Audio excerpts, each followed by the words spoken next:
What is up, everybody? I just got a package and I think I got a good idea of what it is, but I'm super excited to take a look at it. So let's just get right into it and unbox it. Where'd this come from? New Jersey.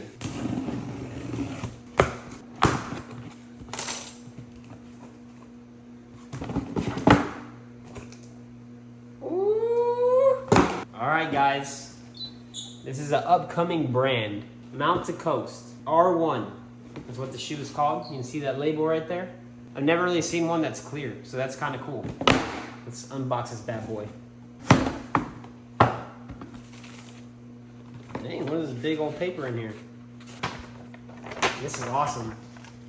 For runners who transcend distance.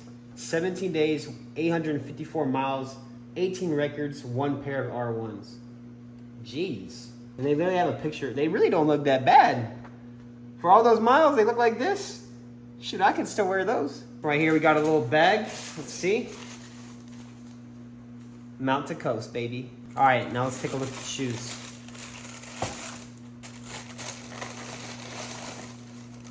Ooh. This shoe is crispy clean, though.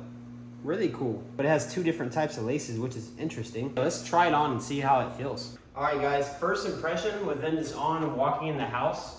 The cushion actually feels really, really good. It's actually like soft. It feels really lightweight. So I'm excited to run in these.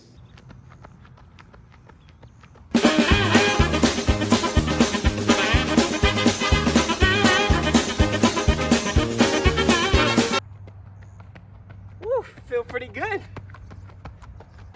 All right, you guys, so before we get any serious miles in the Mount to Coast R1, I wanted to cover all the technical aspects of the shoe. First off, this shoe has an 8mm drop and features 35mm of stack height in the heel.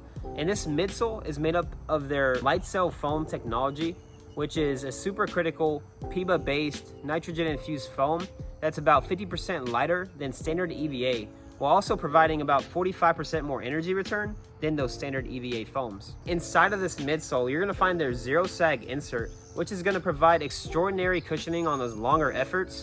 And this technology was also originally used in the suspension of race cars. It was co-developed with BASF for a more sustainable approach. So this shoe in a men's 9 weighs about 8.5 ounces and comes in at $160 and is available now. I'll put the link in the description. But with all that said and done, let's go get some miles on these bad boys.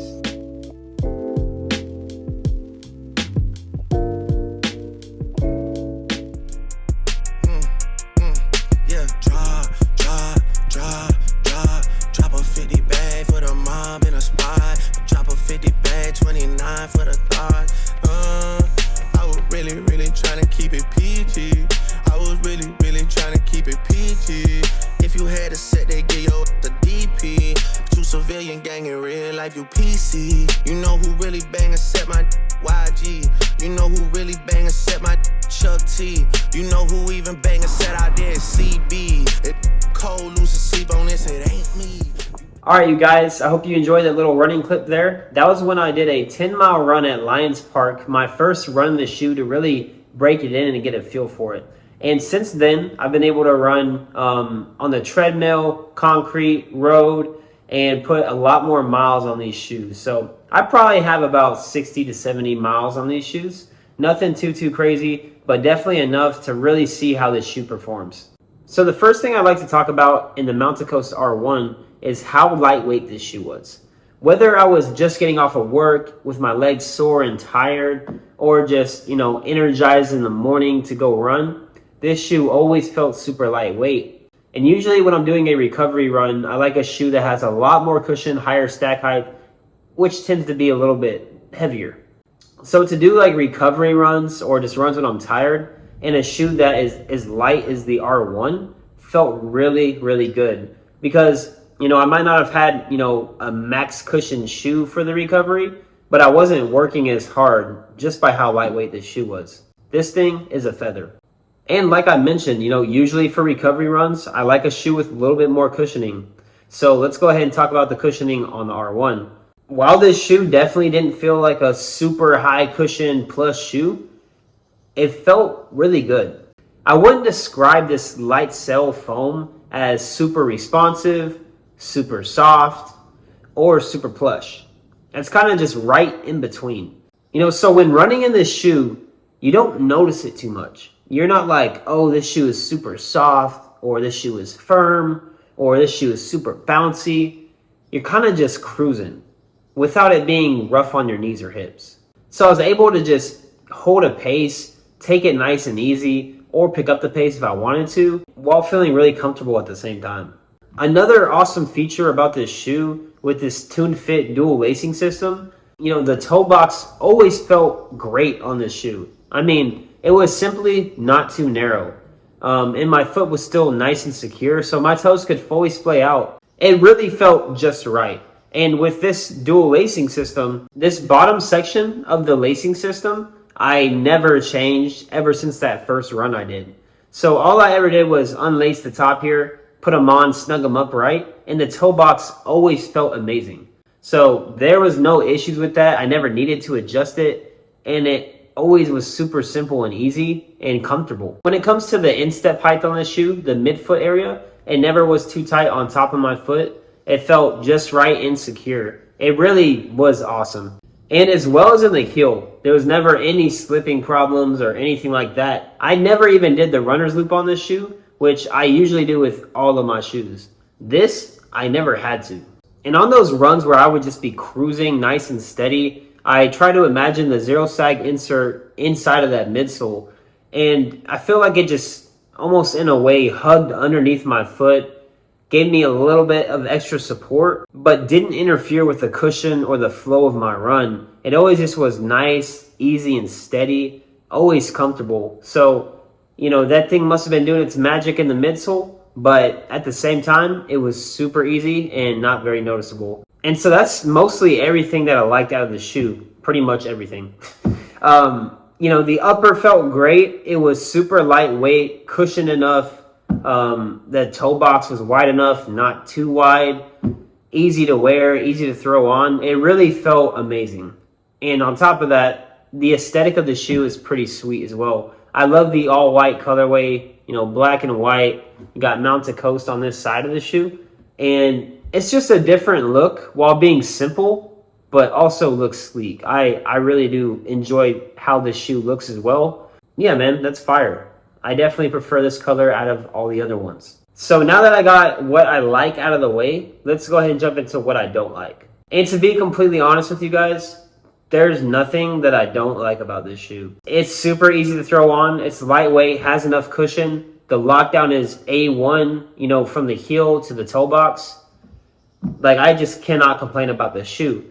The only thing that I would feel like is important to mention is that this shoe is designed for racing 100 kilometers. The longest run I took this on was a 10-mile run, so I never really got past that point. But also with my experience in ultra running and whatnot, I could see myself switching into a shoe with more cushioning after a distance of 50 kilometers. I'm not sure if after 30 miles, I would still want, this shoe being so lightweight and everything, or if I would go ahead and switch into a shoe that has, more cushion since my legs are starting to really feel the fatigue. Not necessarily a complaint, just a thought. And that also comes down to my preference too. Once I hit 50 miles on the road, if I'm running a 100-mile race, would I still want this being so light, or would I want a shoe that's, nice, soft, and plush? I'm not sure. But it's just something to keep in mind if you're most interested in this shoe for, racing an ultra marathon. But for everybody else, if you're just looking for a running shoe that's smooth, lightweight, and comfortable, this is definitely a shoe you should purchase. I give this shoe an easy 9.7 out of 10.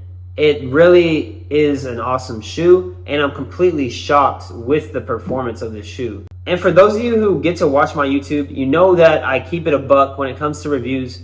Yes, Mount to Coast did send me this shoe personally for me to review. But when it comes to my channel, I'm completely open and honest about what I don't like about shoes. And I've really, really enjoyed running in this shoe. Especially for those 10-mile runs, it's been just smooth and effortless. So I'm so glad that Mount to Coast reached out to me to review the shoe, because this is one that I'm going to continue running in for a while. So Mount to Coast, thank you so much for getting these shoes to me to review and test out. I'm definitely a big fan. that's my full review on the Mountain Coast R1. I really enjoy the shoe. I will continue using it. And it's definitely one that should be on your radar for anyone that likes a smooth daily trainer. If any of you guys have been able to try the Mountain Coast R1, go ahead and leave your thoughts and opinions in the comments. I would like to know what you guys think and provide any more insight for anyone else that's looking into the shoe. And this shoe is coming in at $160 on the Mountain Coast website. So, you know, if you guys are looking for a lightweight shoe, not too cushiony, super comfortable, easy to always throw on, make sure you hit that link in the description and grab you a pair. But yeah, guys, this review is a wrap. I really appreciate you guys watching. If you're new to the channel, consider subscribing. I'm going to be doing some more ultra marathons. I have the Moab 240 mile ultra in October, so I cannot wait to get that video posted. And honestly, just to go race it first, because that's going to be crazy. But thank you guys so much for watching. Have an incredible rest of your day. Peace.